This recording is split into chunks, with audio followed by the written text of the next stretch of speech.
కృష్ణవరం. మరి మొన్న జరిగినటువంటి ప్రెస్ మీట్లో మేము చెప్పడం జరిగింది.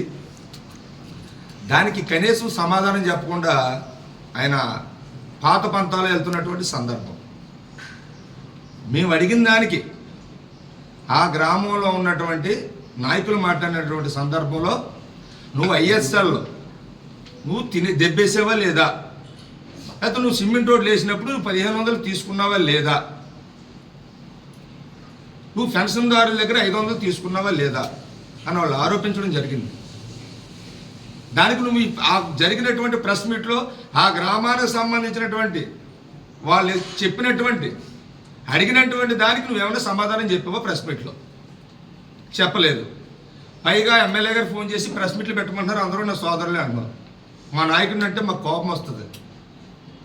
ఒక మచ్చలేని నాయకుడిని నువ్వు పదే పదే మచ్చేస్తూ ఉంటే దాన్ని ఖండించవలసినటువంటి బాధ్యత మా మీద ఉంది. మాకెవరికి చెప్పక్కర్లేదు, మేము ఖండిస్తాం. ఇకపోతే మట్టి ఇసుక బాగా ప్రధానంగా ఈ రెండాటి మీద 200 కోట్లు వచ్చింది అన్నాడు. దాని మీద బాగా అవగాహన ఉంది అతనికి. ఎందుకంటే గతంలో అతను లారీలు కొన్నాడు. మీ అందరికీ కొంతమంది తెలకపోవచ్చు. లారీలు కొని వ్యాపారం చేశాడు. మరి అప్పుడు ఎన్ని కోట్లు వచ్చిందో అతను చెప్పాలి. లారీ కొనుక్కున్నవాడు, లారీ ఓనరు మట్టి తోలుకుని వెళ్ళి వ్యాపారం చేసుకుంటే ఆ అభండం ఇక్కడ నాయకుల మీద వేస్తున్నాడు.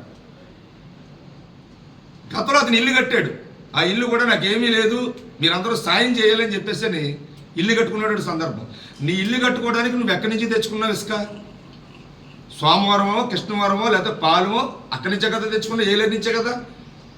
నీ ఇంటికాడ పునాదులో మట్టి వేసుకోవడానికి నువ్వు ఎక్కడి నుంచి తెచ్చుకున్నావు మట్టి? నువ్వే స్వయంగా టాటర్ వేసుకుని వచ్చి కృష్ణవరం వచ్చి మట్టి తెచ్చుకుని నీ పునాది కప్పెట్టుకున్నావు.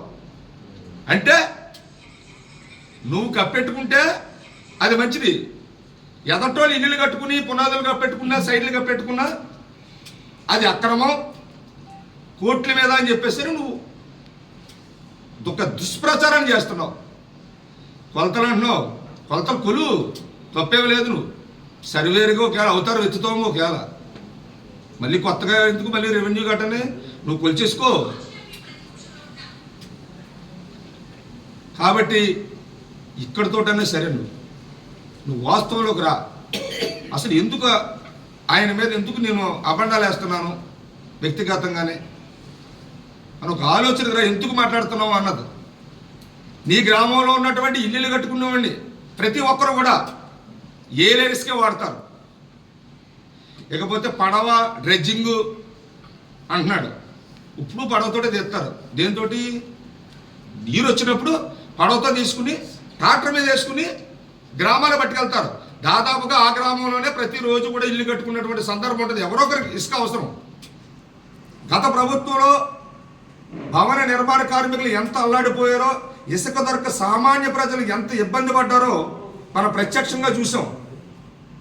దాన్ని నివారించడం